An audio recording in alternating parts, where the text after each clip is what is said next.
Hi, my name is Cameron Miller, and this is a reflection for the 16th week of Pentecost. And I don't know about you, but this time of year, there's something about September that even when it's been years since you were in school or had kids who were in school, it feels different. So to me, September feels more like New Year's than January 1 or Advent 1 for that matter. But I don't know how to gracefully launch into this topic, so here goes. I know that we all think we're special, right? I don't know if that's a Western thing or an American thing or a human thing, but we all think we're special. Even if we think we are a terrible person, we think we're an especially terrible person. Now, whether you're unemployed at the moment or a corporate executive, or whether you're a teacher of children or children of teachers, whether you're of Italian ancestry or your roots come from Tanzania, whether you eat sushi from expensive restaurants or mac and cheese out of a box, we're all on our way from A to B. And there is only one way to get there. Now, we all have different ideas and names for A and B, and that's what this sermon is really about. Indeed, it's what today's gospel is about, and what religion is all about, but not to put too fine a point on it. But when we hear stuff like Jesus predicting that he will be rejected and killed and suffer, and that he supposedly wants us to do the same, that is, for us to deny ourselves, find a cross, and follow him into oblivion, that is the A to B path being recommended by the Gospels. Now, let me add a caveat included in Marcus Borg's Reading the Bible Again for the First Time. He tells of being at some Christian seminary someplace where the guest speaker, who was Hindu, offered an interesting response to that kind of gospel language. In particular, it was Jesus, purportedly in John, declaring that he himself, Jesus, is the only way and truth and life. It's obviously true, the Hindu said, that Jesus is the only way. And that way of dying to the old way of being and being born into a new way of being is known in all religions of the world. You see, it's a universal A to B. It's an example of Jesus' abundant reversal sayings that are rough paradoxical wisdom that every one of us knows from our own experience, but which we would rather not know or at least look away from.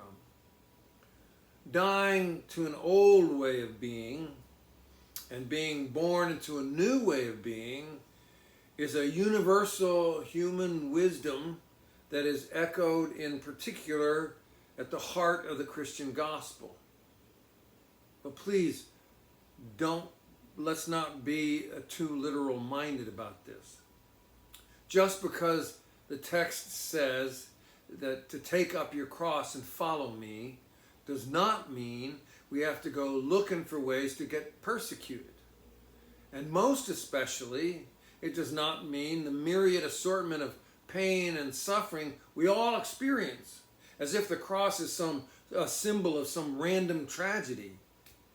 This saying from the Gospels gets bastardized and trivialized when we talk about our arthritis as a cross we have to bear, or our domestic partner's slovenly habits as the cross we have to bear, or our children's discipline problems as the cross we have to bear, or any one of the standard and normal difficulties that we humans encounter in the course of our everyday lives. Dying to an old way of being and being born into a new way of being, that's a choice. It's not about random events. It's about choices we have the opportunity to make that subvert the world as it is organized, and which helps transform the older world into a new place. Whether it's our own experience of being transformed, or a resistance of those with power who use that power to repress justice, dying to an old way of being and being born into a new way of being is about becoming agents of transformation. The cross we have to bear is not about our personal pain and suffering.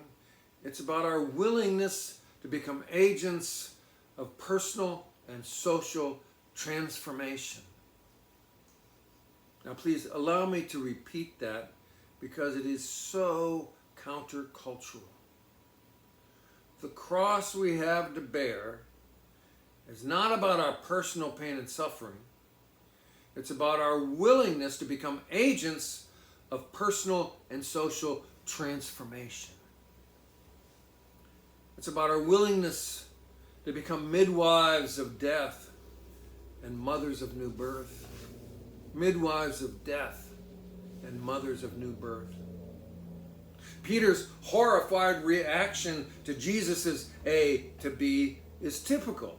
Because, we want to be comforted. We want some assurance, please, that all this effort will give us to some safety and some personal protection. We want our religion and our God and our church to calm our fears and cradle our pain and erase our scars and forgive our crimes and heal our remorse and generally make us feel better. Peter's response is, "Hey man, what are you talking about?" But the stunning wisdom we behold underneath this ugly text tells us that God, who invites us to die to the old, an old way that is keeping us from being transformed into a new way, is not the least bit deterred by our fear or our pain or our anxiety or even our death. If I'm even close to understanding this text, then the God who we come to worship, while not desiring our suffering or encouraging our pain, does not consider that they are a barrier to our efforts to bring justice into life. Now, I don't mean to overemphasize this point here, but it does seem kind of important. I don't know about you, but most of the prayers that I offer to God are petitions for God to intervene somehow on behalf of other people or myself, and for the relief of our pain and suffering. But I get the distinct feeling from this core gospel text and others that such things are not really the heart of God's concern. Rather, that in giving birth, labor is expected and pain has a function in the delivery. If I listen to this wisdom carefully, I don't get angry because I don't like it, which I don't like it. Then what I hear is that much of our pain and much of our suffering is unfortunate, but it's also a natural course of events. Now, this excludes, of course, the pain and suffering we inflict upon one another, which is not necessarily and mostly not the natural course of events. So if I'm hearing this wisdom right, then I can almost imagine God saying to me, "Cam, I feel your pain, I really do, but your pain is beside the point. Listen, I hear your fear, and I know, and I really know that fear is difficult to move beyond, but that's your task. I know you hurt, Cam, and I know, because I hurt too, that it gets hard to see beyond your own needs, your own wounds, your own hurt. but that's what you need to do. Cam, I know that you're very sad at the loss of so much which was familiar to you. And I really do know what grief and sorrow feel like, even though I am God. But don't use that to hold back the tide of transformation, which is something that I have set in motion.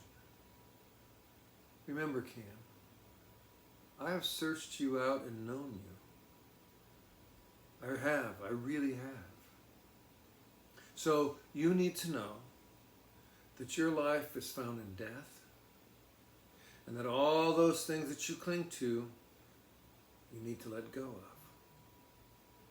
And you need to risk the death of what you care about in order to gain the life you imagine. Well, that's just my imagination of what God might say to me in a way that I could understand. Inside this ugly gospel text is a stunningly beautiful wisdom. To be transformed and to be born into a new way of being, we have to die to our current way of being. If you don't like this painful wisdom, seek not the Buddha, for he will tell you that before enlightenment, much death must come first. Seek not an escape from this wisdom through Hinduism, because the cycle of life is endless dying, and to the old in search of the new. And seek not an escape from this wisdom through Islam, for death is the doorway to relief. Seek not even the science of physics, for it will tell us that energy is transformed through death over and over and over again. In fact, I suspect this wisdom is what we come here looking for. Not because we cherish suffering, and not because we necessarily believe Jesus died for our sins, but because intuitively, experientially, there is only one way to get from who we are in this moment to the person that we have always wanted to become. And somewhere underneath it all, we know that. That way, in one way or another, includes death. I don't necessarily mean physical death, but letting go of things we hold on to that keep us from transformation. I don't know what that is for you. It could be an obsession with power, dependence on alcohol, drivenness for beauty, an endless lust for pleasure or money, a bottomless hunger for success, a penchant for absolute security, even the toxic nectar of resentment. But to the extent that they keep us from being midwives of justice and hold us back from a personal transformation that has called us through the years, is the extent of the death that awaits us. This is ancient and homey wisdom, and we tell it over and over and over again through the centuries. It's a metaphor for the wisdom that aches inside of us all. It's universal. It's the way to get from A to B. Peace be with you.